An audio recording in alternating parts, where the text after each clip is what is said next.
Sewaktu sedang menunggu giliran untuk pendaftaran, salah seorang rakan sekelas saya, seorang perempuan juga yang berasal dari Bongek Rembau, dia bertanya, dia menyapa saya lah, dia bertanya, nama siapa? Saya pun jawablah, nama saya Hasni Darwina. Oh, dia cakap, pelik lah nama, nak panggil apa ya? Dia bertanya lagi. Inilah titik perubahan dalam hidup saya. Pertanyaan dia yang mengubah diri saya. Pertanyaan dia pada hari itu adalah titik kepada kemenjadian siapa saya pada hari ini. Waktu dia tanya tu, lama saya renung mata dan wajah dia. Dunia seakan-akan berhenti berputar buat seketika. Pada waktu itu, apa yang saya dengar hanyalah keheningan semata-mata. Hiruk pikuk tu saya dah tak dengar. Bila dia tanya nama saya terhenti. Saya terhenti seketika. Fikiran saya melayang dan menerawang entah ke mana-mana. Lepas tu dia tanya lagi, awak nak panggil awak apa ni? Dia tanya lagi macam tu kan. Saya yang masa tu macam tersentak, baru tersedar daripada lamunan saya sendiri. Dengan pantasnya saya menjawab, Idora. Panggil saya Idora.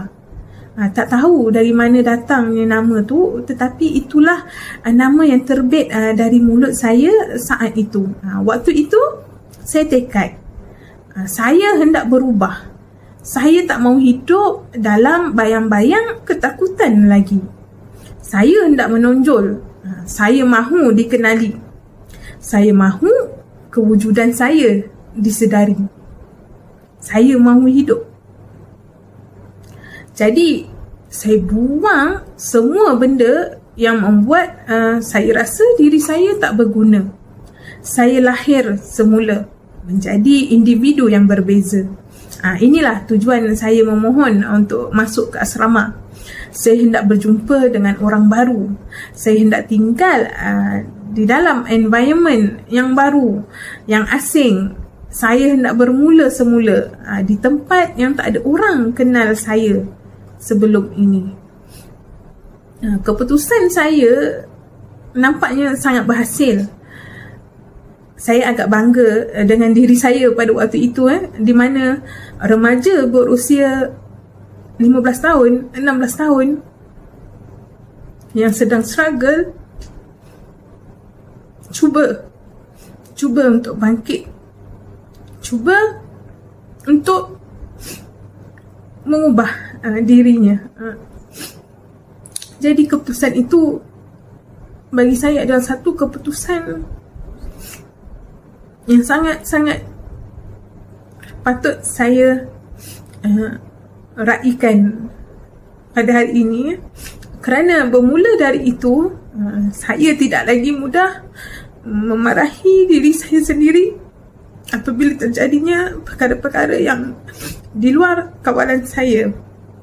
Saya akhirnya dapat menerima diri saya seadanya. Saya terima segala kekurangan dan kelebihan yang saya ada. Dengan hanya menukar nama panggilan, saya seperti hidup semula. Keputusan itu adalah satu keputusan yang tidak pernah saya sesali seumur hidup saya.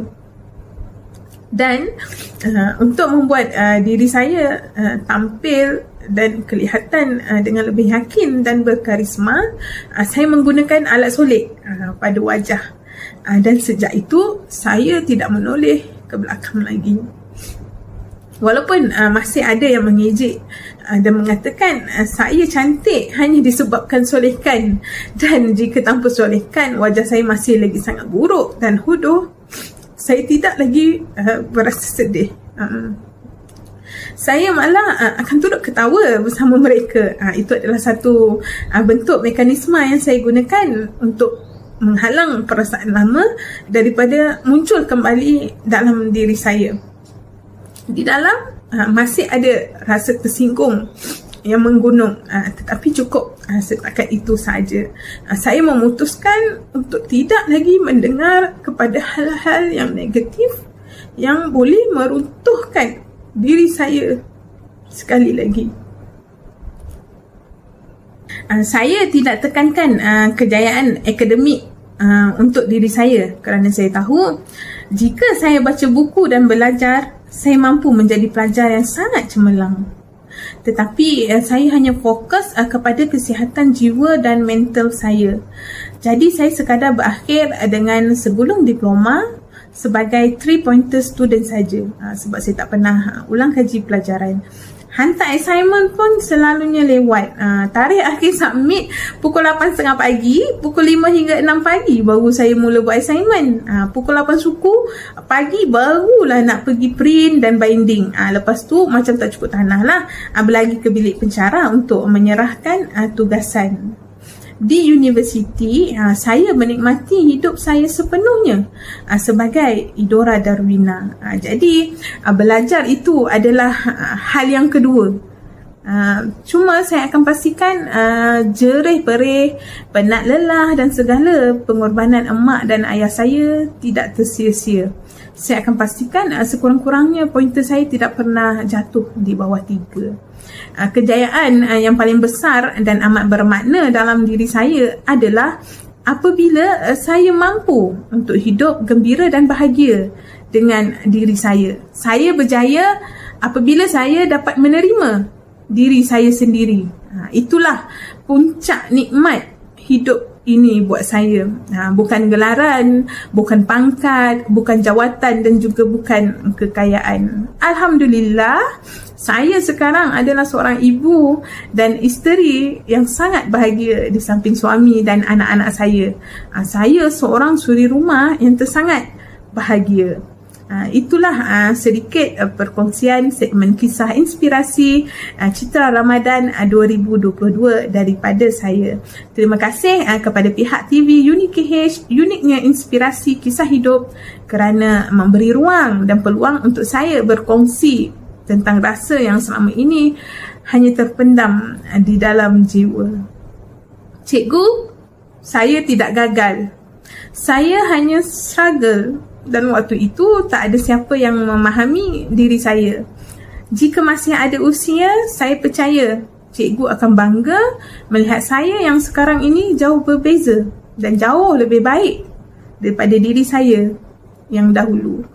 LSE atau low self-esteem masih ada dalam diri saya, tetapi saya tidak mengendahkannya lagi. Saya kini hanya fokus untuk hal-hal yang lebih positif dan mahu hidup dengan lebih gembira dan bahagia.